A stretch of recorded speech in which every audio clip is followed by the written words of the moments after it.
Hey, what's up everyone? This is K Collections, and we are approaching our first year anniversary for FGONA. But from now till the end of June, there are a lot of awesome banners with amazing servants to look out for. So, I highly recommend you start prioritizing which servants you want before the summer event, cause, you know, that's when we all go broke for waifu and swimsuits. For this video, I'll be breaking down very quickly some strengths of the upcoming 5-star servants from now to the first year anniversary. This is not a servant spotlight, so it's more of a brief rundown on what makes these servants unique. I personally think it's important to understand the gameplay mechanics of these servants, and hopefully this will help you make an informed decision on whether or not you want to pull for these servants if you're still undecided, cause St. Quartz is money, right? So starting off with the Journey to the West banner, which will most likely be the next one. Xuan Zhang is the raid up servant. She's not limited, so you can get spooked by her after the new chapter is released, and will be one of the servants in the paid gacha, so take that into consideration before summoning her. Just to let you know, I put the JP banner release date on the bottom. Obviously, don't take it seriously, it's meant to give you a rough estimate. So, Xuan Zhang is an offensive caster, having the highest attack stat within her class, but it's important to remember she has a low damage modifier because of her class. If you're new to the game, basically, when compared to a different class, let's say Lancers, even if they have the same attack stat, Xuan Zhang will deal less amount of damage. Now, her NP isn't anything unique in terms of effects, but being a buster and single target, it can deal a lot of damage, especially when having class effectiveness. Her main strength is the ability to use her MP relatively fast, potentially in one turn depending on CEs and teams, but let's be honest, every single servant has that potential. Just slap on a kaleidoscope, use a support waiver, boom, GG. But I know, not everyone has a kaleidoscope because gacha is hell after all. Thankfully, she actually has an amazing NP charging skill. When maxed out, you can even use this crappy CE that nobody cares about. And there you have it, 1 turn NP. Now, don't you dare tell me you can't max limit break this crappy craft essence. You should have like 50 of these. Lastly, if you're Arts fan like me, then you'll love this servant. She has 3 Arts attack, which helps with MP gain when Arts chaining, and if you have Tamamo, it's a done deal. So we should be expecting Skahak to return as a something million download campaign, or DW could just screw us over and not release this banner just because they can. But realistically, it would be bad business if they didn't, so here's your chance to get one of the hottest servants ever. Honestly, I'm sure you used her at least on support, so you know why she's strong, but if you don't know why, simply put, she's a freaking beast. Skahak is known to be a boss killer with a high potential of one-shot killing enemies with divine or undead traits thanks to her 2 buff skills when using her Noble Phantasm, which, by the way, stuns your target. On top of that, she's a decent crit servant. She has 3 quick attacks, MP included, meaning you can quick chain for stars. Now, she can't generate stars like Jack, but Skahak is a decent star generator.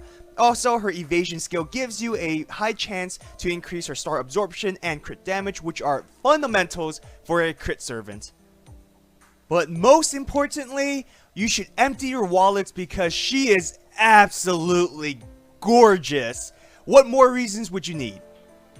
Raiko's banner is after Skahak, so if you want both servants badly and you don't spend money, good luck. Oh, did I mention summer event is close by? Yeah, we're all gonna file bankruptcy. So, Raiko excels in damage output, specifically as a crit berserker. The Kishu, if you're watching this, I know you're getting a bit excited, which is okay, but don't go crazy. Now, because of her class, she'll have the lowest priority for star absorption. Thankfully, she has a skill to remedy that weakness. Just have a strong star generator on your team, or you can just 20-30 everything. That's always an option. Now, Raiko can generate a decent amount of stars due to her high hits. It's not always reliable, but if you can perform a quick arts brave chain with her, you should be able to generate a decent amount of stars. If not, always start with a quick to give the first card bonus if you're after stars. Her Noble Phantasm also increases star generation for 1 turn, so there's potential there.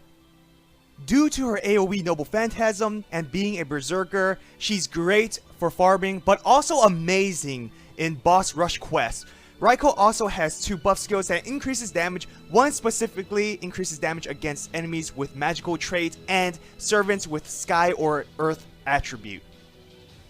Osmendius is next, but honestly, you should be aiming for Hassan of Serenity. Like, seriously, come on, she's just beautiful.